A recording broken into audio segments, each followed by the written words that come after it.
Hello, welcome and namaskar. Now our the next topic is that is transformer. अब हमारा next topic क्या आता है भाई? ट्रांसफॉर्मर. समझिए क्या होता है ट्रांसफॉर्मर. तो transformer is the type of device. ये वो डिवाइस है जो क्या करता है, आपके पास एसी वोल्टेजेस को चेंज करता है. क्या करता है? एसी वोल्टेजेस को चेंज करता है. That means it is a device which is used for changing the AC voltage. वो क्या करता है, आपके पास एसी वोल्टेजेस को चेंज करता है. अगर एसी को बढ़ रही है, अगर एसी बढ़ रही है, जो ट्रांसफॉर्मर यूज करके हम बढ़ रही है अगर एसी, तो वो आपके पास क्या होता है? Step up transformer. अगर वो डिक्रीज हो रही है एसी, तो वो किसकी वजह से है? Due to the step down transformer. इसलिए लिख रखा है विच इंक्रीज द एसी. अगर वो एसी को इंक्रीज कर रहा है, voltage called step up transformer. अगर वो वोल्टेज को इंक्रीज कर रहा है तो उसको स्टेप अप ट्रांसफॉर्मर बोला जाएगा. And which decrease the AC voltage, जो एसी वोल्टेज को डिक्रीज करेगा, that would be called as step down transformer. Clear है? अब बात करते हैं प्रिंसिपल पे. किस प्रिंसिपल पे काम करता है? It works on the principle of mutual inductance, जिसको एम से लिखा जाता था. तो ये किस पे काम करता है? It works on the principle of mutual inductance. अब म्यूचुअल इंडक्टेंस होता क्या है? म्यूचुअल इंडक्टेंस होता है, हमने इसलिए मैंने फॉर्मूला भी लिख रखा है that M is equal to 5/I, because magnetic flux जो होता है directly proportional to the current. और अगर उस डायरेक्टली प्रोपोर्शनल को हटाऊंगा तो एक कांस्टेंट लगाता हूं, that constant is mutual inductance M. Now ये क्या कहता है म्यूचुअल इंडक्टेंस?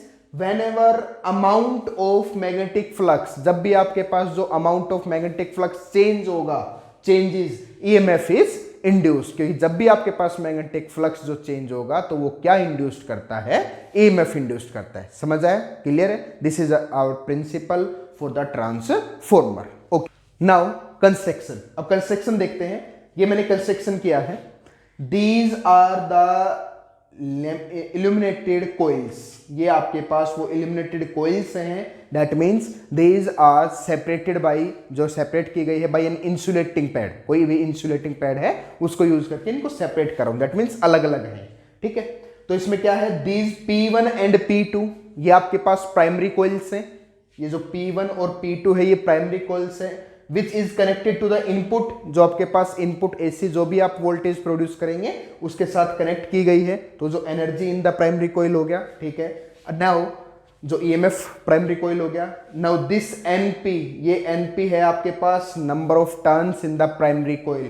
कि नंबर ऑफ टर्न्स कितने हैं in the primary coil, which is also a laminated core है आपके पास, जो कि सॉफ्ट आयरन कोर की बनी है. तो मैं यहां पे लिख सकता हूं ये किस टाइप की कोर है? That is soft iron core. ये क्या है भाई? एक सॉफ्ट आयरन कोर पे लेमिनेटेड कोर है. ठीक है? नाउ IS, और ये आपके पास जो मैंने लिखा है this is the secondary current. S1 and S2 are the secondary coils. S1 and S2 आपके पास क्या है? वो सेकेंडरी कोइल्स हैं which is connected to a load of resistance, जो कि एक लोड ऑफ रेजिस्टेंस R से कनेक्ट है which gives us the output. But both are connected with आपके पास एक इंसुलेशन पैड के साथ. मतलब हर कोई अलग अलग है आपके पास और लेमिनेटेड कोर के साथ कनेक्ट है. समझ आया कंस्ट्रक्शन? अब वर्किंग, थ्योरी और वर्किंग. अब काम कैसे करना स्टार्ट किया, सुनो. अब काम कैसे कर रहा है ना? वर्किंग कैसे कर रहा है? वर्किंग कर रहा है कि let an EMF is induced in primary coil. कि प्राइमरी कोइल में मैंने क्या किया? कोई इंड्यूस्ड आपके पास ईएमएफ प्रोड्यूस कर दिया.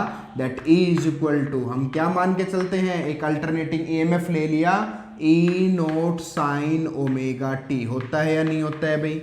ये आपके पास किस में किया? एक प्राइमरी कोइल में इंसर्ट कर दिया. जैसे ये ईएमएफ जाएगा, अब ईएमएफ जाने के बाद क्या होगा?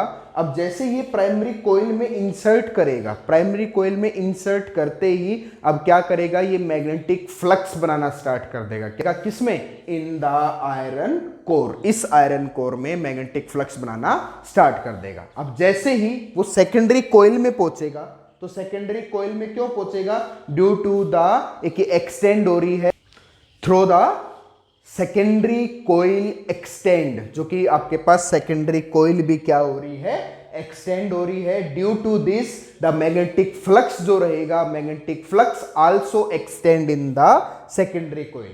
क्योंकि क्या हुआ, देखो स्टार्टिंग में क्या बता रहा हूं, मैं बता रहा हूं कि जैसे ही आपके पास एसी सप्लाई गया, इस एसी सप्लाई पे जैसे ही ये प्राइमरी कोइल पे इंसर्ट करेगा, इसकी वजह से मैग्नेटिक फ्लक्स हुआ, जो कि हर कोई अलग अलग है नंबर ऑफ टर्न्स पे। अब उन्हीं नंबर ऑफ टर्न्स पे क्या करेगा, वो सेकेंडरी कोइल में मैग्नेटिक फ्लक्स को अराइज कर देगा। क्लियर है सभी को, समझ आया, ठीक है। नाउ आगे क्या होता है, बट अकॉर्डिंग टू, मैं बात करता हूं Faraday second law, according to Faraday law of electromagnetic induction, जिसको लिख सकता हूं Faraday law of EMI, electromagnetic induction. Faraday law of electromagnetic induction क्या कहता है कि जो भी आपके पास EMF प्रोड्यूस करेगा, that always equal to minus का d∅/dt होगा या नहीं होगा भाई, ये हमने पढ़ रखा है according to the Faraday law. पढ़ रखा है या नहीं पढ़ रखा, समझ आया, ठीक है। इसने क्या कहा कि जो भी आपके पास नंबर ऑफ टर्न्स जितने EMF पे होगा, जो भी नंबर ऑफ टर्न्स जितने EMF टर्न्स पे होगा, वो आपके पास हमेशा बराबर रहेगा for the primary and the secondary coil. That means जो भी नंबर ऑफ टर्न्स होगा इन पे, जो भी EMF क्रिएट करेगा, जो भी इंड्यूस्ड मैग्नेटिक फ्लक्स बना रहा है, वो हमेशा बराबर रहेगा for the primary and the secondary coil. वो हमेशा किसके लिए, प्राइमरी और सेकेंडरी कोइल के लिए बराबर रहेगा। समझ आया। दैट इज क्या कह रहा है, वो कह रहा है कि जो भी आपके पास EMF मतलब E टर्न बनाएगा, जो भी नंबर ऑफ टर्न्स वो क्रिएट कर रहा है, E turns is equal to d∅B/dt। तो जो भी आपके पास E टर्न्स आया, वो बराबर रहेगा किसके, जो भी आपके पास प्राइमरी कोइल में से है, और जो भी सेकेंडरी कोइल में से जो EMF प्रोड्यूस करेगा। दैट मीन्स मैं क्या लिख सकता हूं कि इसका मतलब कह रहा है कि EMF जो भी प्राइमरी कोइल में प्रोड्यूस किया है to the number of turns in the primary coil, वो ऑलवेज इक्वल टू रहेगा जो भी EMF in the secondary coil आपके पास आया है to the number of turns in the secondary coil. समझ आया नहीं आया, क्या कह रहा हूं कि जो भी आपके पास E टर्न बनाएगा, जितने भी EMF of the turns magnetic flux बनाएगा, वो ऑलवेज बराबर रहेगा for the primary coil and the secondary coil. अगर इसके लिए बराबर रहेगा तो वो क्या कहना चाहता है, that EP/NP is equal to ES/NS। Very simple step, समझ आया सभी को, ठीक है। अब यहां से जो NP और NS है, जो NP और NS है, वो आपके पास क्या शो कर रहे हैं, that's is the number of turns in primary, जो भी आपके पास number of turns in the primary and the number of turns in the secondary coil. समझ आया। तो यहां से मैं क्या लिख सकता हूं, तो यहां से मैं एक इक्वेशन लिख रहा हूं क्या, कि क्यों ना प्राइमरी को एक तरफ जो भी कोइल है और सेकेंडरी को एक तरफ। दैट मीन्स जो EMF प्रोड्यूस किया to the secondary coil upon में, सेकेंडरी कोइल EMF प्रोड्यूस करेगा to the primary coil is equal to, वो बराबर है किसके, अगर यहां से ES लिया है तो इधर आपके पास NS आ जाएगा। That means number of turns in the secondary coil to the number of turns in the primary coil. समझ आया सभी को, क्लियर है। ये रिलेशन लिख सकता हूं, तो इस तरीके से ये रिलेशन आपके पास क्रिएट होगा। अब अज्यूम कर लेते हैं कि यहां पे कोई लॉस ऑफ एनर्जी हो ही नहीं रहा, तो assume there is no loss of energy, assume there is no loss of energy, कि यहां पे अगर कोई लॉस ऑफ एनर्जी नहीं हो रहा, देन इसका मतलब क्या समझ में आया, तो इसका मतलब समझ में आ रहा है कि कोई एनर्जी का लॉस नहीं हो रहा। दैट मीन्स वो क्या कह रहा है कि यहां पे अगर कोई एनर्जी का लॉस नहीं हुआ, इसका मतलब यहां पे कंजर्वेशन ऑफ एनर्जी। तो यहां पे क्या अप्लाई कर दिया, कंजर्वेशन ऑफ एनर्जी अप्लाई करेंगे। कंजर्वेशन ऑफ एनर्जी का जैसे ही अप्लाई होगा, अप्लाई होने का मतलब क्या है कि कंजर्वेशन ऑफ एनर्जी अगर बराबर है तो पावर भी आपस में क्या रहेगी, बराबर। दैट मीन्स मैं क्या लिख रहा हूं, तो इसका मतलब लिख रहा हूं कि input power is equal to किसके बराबर है, दैट इज आउटपुट पावर के बराबर। किसके बराबर है, आउटपुट पावर के बराबर, कि जो भी इनपुट पावर प्रोड्यूस करेगा वो ट्रांसफॉर्मर, वो हमेशा किसके बराबर रहेगा, जो भी इनपुट रहेगा वो ऑलवेज उस आउटपुट पावर के बराबर क्रिएट रहेगा। ठीक है, तो कंजर्वेशन ऑफ एनर्जी क्या कहता है कि जो भी इनपुट पावर रहेगी वो आउटपुट पावर के, बट पावर का फॉर्मूला होता है V इंटू आई, बट यहाँ पे वोल्टेज नहीं लग रहा है, यहाँ पे लग रहा है EMF E। ठीक है, तो पावर बनेगा फॉर द प्राइमरी, प्राइम के लिए क्या लिख सकता हूं, प्राइमरी के लिए लिख सकता हूं कि पावर बनेगा EP into voltage into current, current है आपके पास IP is equal to power for the output, output आपके पास क्या बनेगा ES into IS, ES into IS। समझ आया नहीं आया, क्लियर है सभी को? ठीक है, तो EP IP is equal to ES into IS, clear है सभी को? देयरफॉर अब क्या लिख सकता हूं, देयरफॉर यहां से बन गया आपके पास equation that is EP by ES is equal to आपके पास आ गया IS अपॉन में IP। समझ आया नहीं आया, क्लियर है? यहां से रिलेशन लिख रहा हूं कि EP upon ES is equal to IS upon IP, but यहां पे देख रहा हूं कि EP अपॉन ES अगर कर दूं तो उल्टा हो जाएगा NP अपॉन NS के बराबर, तो यहां से इसके बराबर ये लिख सकता हूं क्या कि NP अपॉन में NS लिख सकता हूं या नहीं लिख सकता भाई यहां से? क्योंकि समझो EP बाई ES अगर इस रिलेशन को उल्टा लिखूं तो उल्टा लिखूंगा तो ये भी उल्टा, तो NP बाई NS होगा, तो यहां पे ये हो गया NP बाई NS।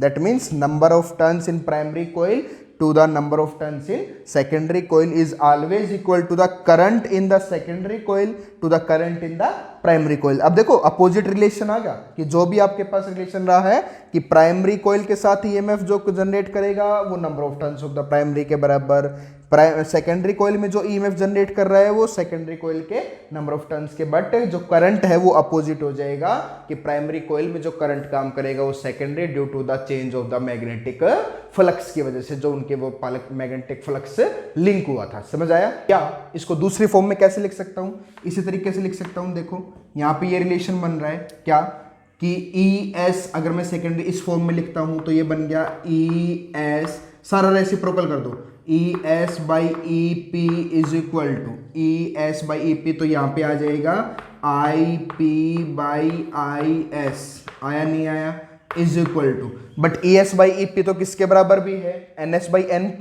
तो यहां से मैं ये भी लिख सकता हूं NS बाई NP, जिसको मैं जनरल फॉर्म में कहूं कि ये वाला जो रिलेशन आपके पास है, चाहे आप ये वाला लिखें और चाहे ये वाला, दोनों को बोला गया एक ट्रम से डिनोट कर रहा हूं, that term is K and that K is known as transformation ratio, transformation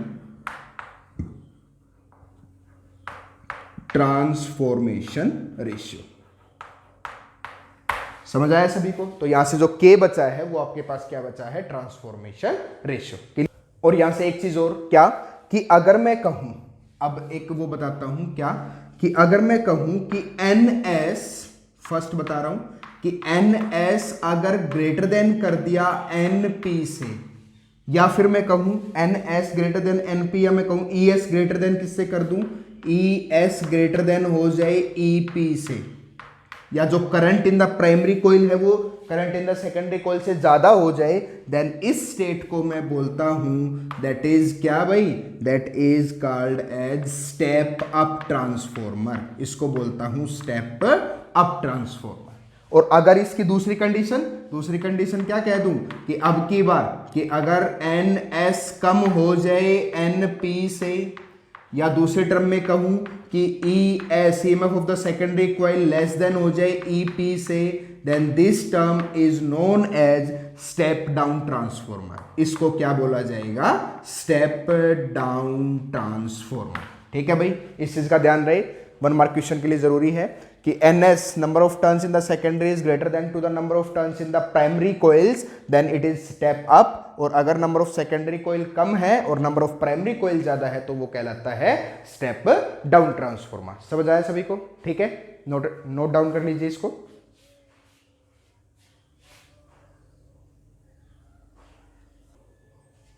कर लिया भाई नोट डाउन? Thank you.